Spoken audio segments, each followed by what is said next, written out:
Look at a corporate balance sheet from 50 years ago, and you'll see a financial reality anchored in heavy machinery, real estate, and sprawling inventory.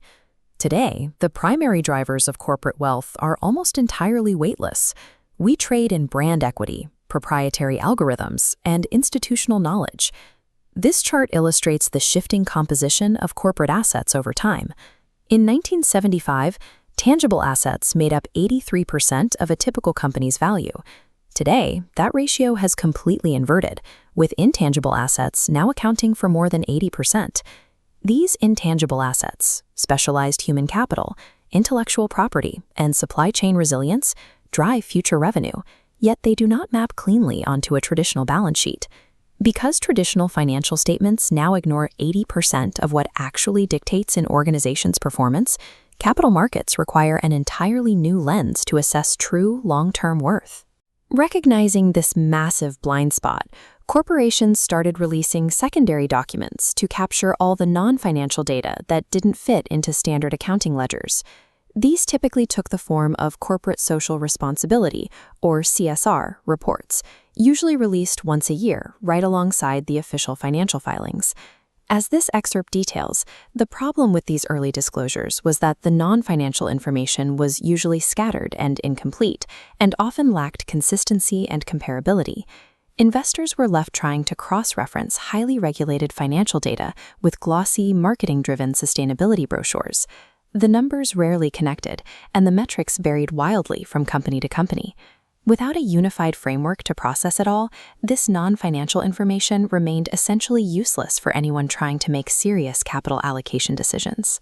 To fix this chaotic reporting landscape, regulators, accounting firms, and standard setters came together in 2010 to create the International Integrated Reporting Council, or IIRC. 3 years later, they issued the International IRR Framework, a principles-based guide designed to help organizations prepare cohesive, standardized reports. As outlined, the initiative rapidly gained momentum, culminating in a 2021 merger with the Sustainability Accounting Standards Board to form the Value Reporting Foundation. Then, in 2022, it was consolidated into the IFRS Foundation. This consolidation matters. It proves reporting non-financial metrics is no longer an optional niche exercise. The IRR framework has been absorbed into the core architecture of global financial standards, explicitly linking capital allocation to sustainable, long-term expansion. Understanding this standard requires breaking it down into a specific triad, starting at the very beginning with the internal prerequisite, integrated thinking. Look at the framework's definition here. Integrated thinking is a process of decision-making, management, and reporting. It relies entirely on understanding the interdependencies between the specific factors that dictate value. Management must first understand how non-financial realities drive financial outcomes, tracing how employee training drives customer retention, which drives revenue.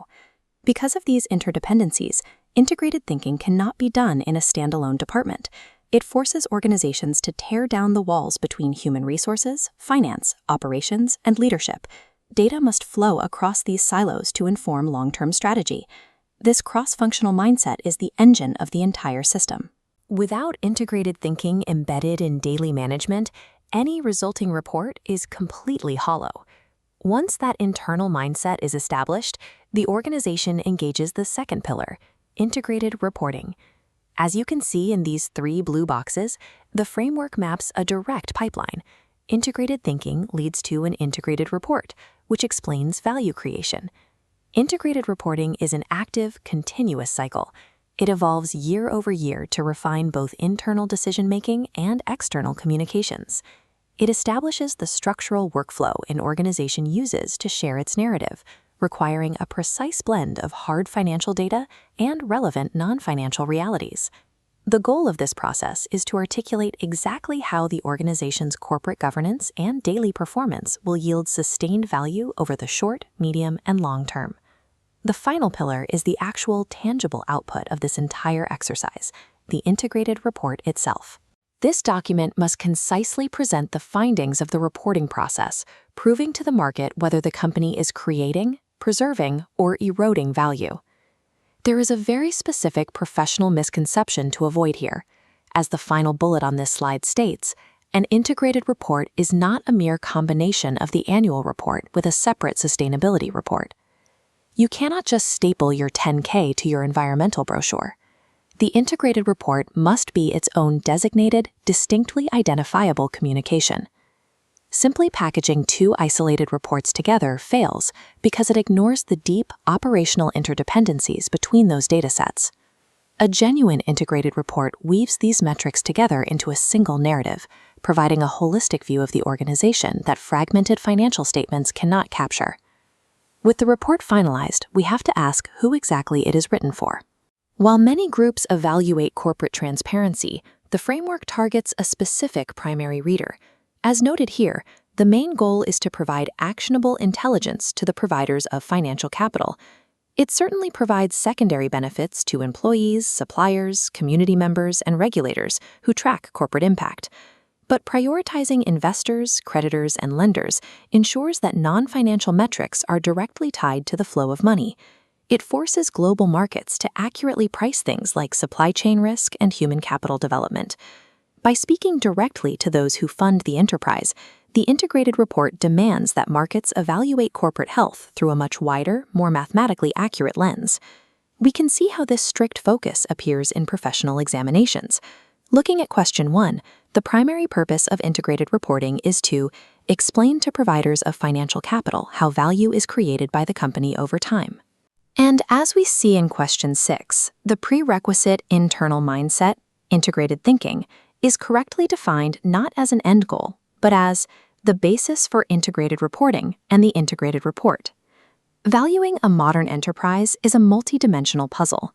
The old accounting ledgers only show us a fraction of the board. To see the whole picture, the isolated fragments of corporate data must be forced together.